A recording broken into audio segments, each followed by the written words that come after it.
What's going on, guys? Welcome back to the channel.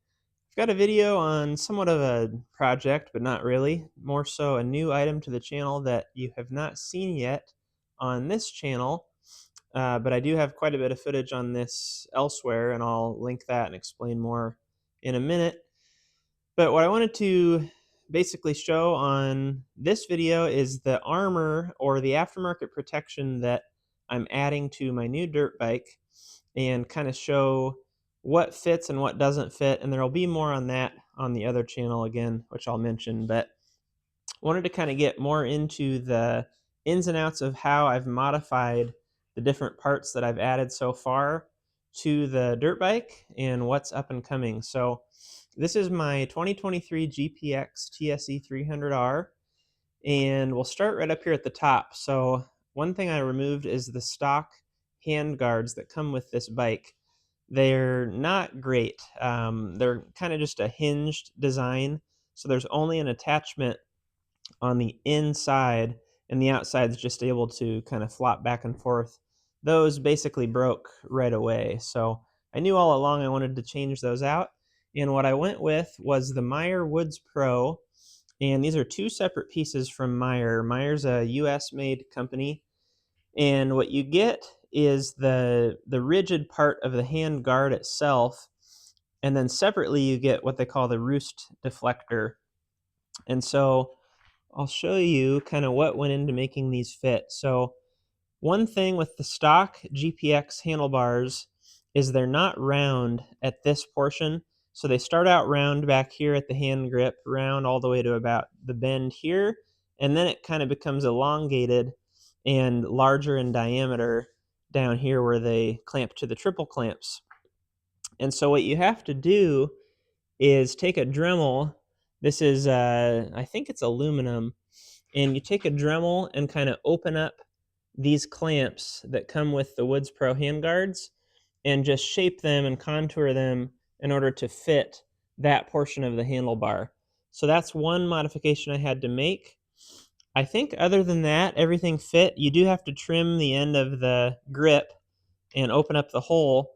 But the nice thing is with the GPX handlebars, they are threaded from the factory. So when you buy the Woods Pro handguard kit, it comes with an insert and I forget what they call that, but it's whatever's going to bite inside of a non-threaded handlebar. The nice thing is the bolt that comes with the kit fits the already threaded handlebar. So those install pretty straightforward.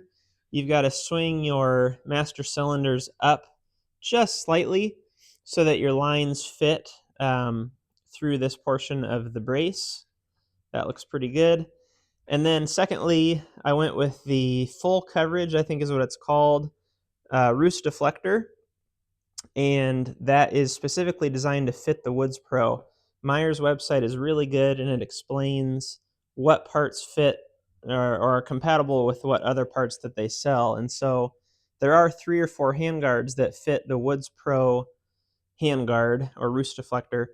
I went with the full coverage, and what you have to do for those is the contour and everything is correct. You center, there's this kind of flat portion that wraps around here, and you center that, and then you're going to take what I used as an automatic center punch, and from the back side there are 3 pre-tapped holes, and you can put that center punch through this hole and this hole. This one I couldn't get to after this was installed, so what I would recommend is if you have the roost deflector, before you install the handguard, or you could just unbolt it, not a big deal with the 2 bolts. Remove that so that you can align that 3rd hole and mark that with a punch. Then you simply drill the plastic, and there are 3 provided Phillips screws to attach the roost deflector to the brace. So that's it on the handguards. The next thing that I've added, and I think this is the only other aftermarket part I have so far, is this Moto's or Moto E's, I'm going to say Moto's in every video you see, skid plate. And I really liked this because there aren't a lot of skid plates that have this tight, kind of close to the motor wraparound feature where I guess the closest competition would be the Enduro Engineering Extreme, and it comes up on the sides nice and high, but it just comes out far from the motor. I like how the Motos actually wraps in and the contour matches the bike. So you can see here, there's this cutout that follows the clutch cover nicely. There's this wing up here that follows the water pump. And then coming around to the other side, we've got this nice protection on the magneto cover that comes up. It follows all of that, and it's in there in a nice tight package. It's going to stay out of your way, and it's going to collect less junk from the top side that way. So anyway, this is their skid plate. They do have a website. I purchased this on eBay, and they have all of their stuff also listed on eBay. This is for 2020 to 2023 KTM, and I believe it's 125 to 500. I can link it down below to help with that. When you get the paperwork with it, they show a silver or a black. I didn't see any option for picking that, but I imagine it's the same fit either way. And it is pretty straightforward as far as how it fits. There are two specific notes that I'll give on that. And unfortunately, I had another video filmed and lost that footage. But what I'll say is the rear, there are two mounting points. There's the rear point that goes over the cross member of the frame. That one fits as is. One thing you may want to do is these two bolt holes, elongate those towards the front of the skid plate. So you can knock out maybe an eighth of an inch or so with a Dremel. And again, this is aluminum, so it doesn't take too long. That way those bolts are as far forward as possible. And then I routed my, there's 4 or 5 drain and vent hoses here. I just routed half and half. I did half on this side and half on the other side of that bracket you can see through there. And then on the front, you have your stock mounting point for the stock skid plate. It just has a small screw and it's a flat piece of steel. I cut mine off by mistake. You don't have to cut that off, so you can leave that in place. And you have two options as far as how to mount the front of this skid plate. I may possibly have a photo of that, and if I do, I'll include it here. But what you could do is use the stock mounting point, which features a single bolt, and it will be centered on the skid plate. So you'll wind up having to drill a hole. One of these holes won't line up because none of them are centered, but you'll find that, locate that hole, and drill a single hole. And then you could use that stock mounting point, maybe with a stack of washers or something, to that original spot with the original bolt, I imagine. The other thing, and this is what I did, is I used the bracket that came with the skid plate. And again, if I have a photo, I'll include that. What I had to do was notch both of the wings of that bracket. I had to take a halfway point. So unfortunately, I can't show you, but if you picture that here, there are two wings that come up on both sides. I notched those in half, which allowed me to slide that down to the point where it lined up with the existing bolt holes on the skid plate.